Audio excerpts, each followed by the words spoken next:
38 Special versus 9mm in 4-inch barrels. Today what I have is something I just tested, but in shorter barrels. Winchester Ranger, same ammunition. The 9mm+P is a 147 grain, and the 38 Special+P is a 130 grain. So I just tested these. I fired the 38 Special through the 2-inch barrel, and the 9mm through the 3¼ inch barrel. So 4-inch barrels with both of these. So I know it's not quite a fair comparison because you get a little bit more barrel travel in that Revolver versus that semi-automatic. But at the same time, it is sort of a fair comparison because 4-inch barrels in both 9mm and 38 Specials is a pretty normal industry standard for test barrels. So what I got in the past in the 2-inch barrel with that 38 Special was I got 859 feet per second average velocity. We're hoping to increase that with 2 inches more barrel. The 9mm, what we got in the past was 1,002 feet per second in the past. So maybe we'll get a little bit more velocity. Probably not a whole lot more in that 4-inch barrel, but probably a little bit more. So as always, we're going to go through the chronograph, see what kind of velocity and accuracy we get at the same time. And then as always, we're going to go through the Juggernaut box, which contains a 1 3/4 inch pack of bologna covered by 4 layers of denim. Kind of simulates a pectoral muscle. Covered by 1/4 inch of medium density fiberboard that kind of represents like ribs or sternum, and into water jugs to catch these bullets. And how this normally compares to ballistics gels: out the back of jug 2, that's about 12 inches. Out the back of jug 3 is about 15 inches.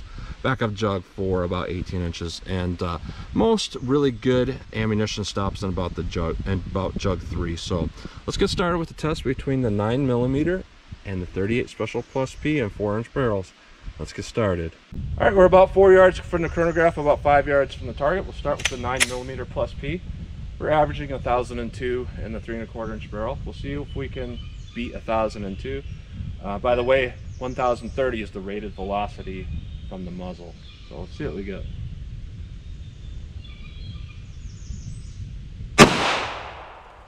.1048. 1015. 1017. No read. 1016. 1011. So a little bit higher than the 3¼ inch barrel, but not by much. Now let's try the 38 Special and see how that compares. I know we'll get a significant increase in velocity versus the 2-inch barrel. All right, 38 Special, this is rated at 950 feet per second, and we were getting 859 feet per second in the 2-inch barrel. So we should get higher than 859 in a 4-inch barrel.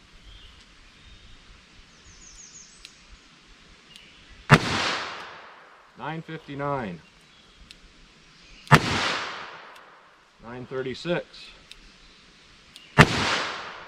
960. 936. 966. I'd say we're pretty close to that rated velocity and definitely higher than the 2-inch barrel. Let's hit the Juggernaut box and see how these compare to each other. All right, first up is the 9mm+P. Let's see what we get here.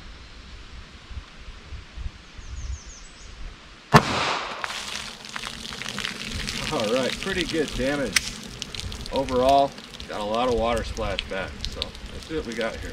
And through the bologna pack, it does appear to have a little bit more damage than what we saw in the 3¼ inch barrel. I'd say it's pretty significant damage. A little bit larger than diameter exit hole, so that usually indicates that it's going to be expanding in the bologna pack before it hits the fiberboard. Now let's see what we got in water jugs. All right, first jug, it completely split the jug from top to bottom. That's typically something I only see with 9mm+P. I don't see it too much with standard pressure 9mm. Jug 2. We have a pretty straight entrance here, and then it looks like it's drifting just a little bit to the right. Impact on 3. I can see an impact on 4. It's drifting down a little bit, and I can see the bullet in 4 at the front of the jug. There's no mark out the back, so this is going to represent anywhere between about 16 to 17 inches comparison to ballistics gel.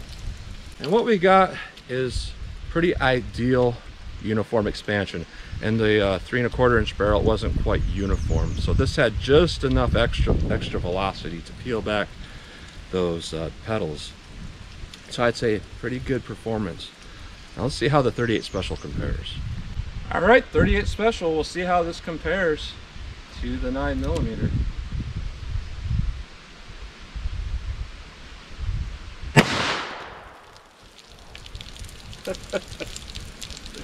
I was hit with the baloney pack. This is pretty interesting. So what we have in the baloney pack is the same, if not greater, damage.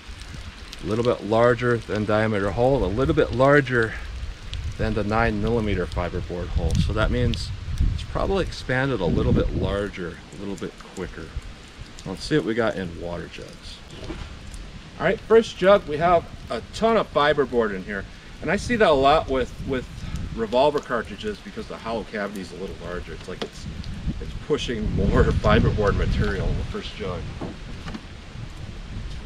Jug 2. Looks like we're going pretty much straight through, but looks like it's drifting a little bit to the left instead of to the right. The impact in jug 3 is a little bit to the left here. We have an exit out the back of jug 3. Bullet is in the box.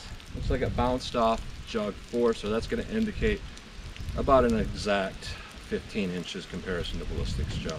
So what we have is, again, like the 9mm, a really nice looking expanded hollow point.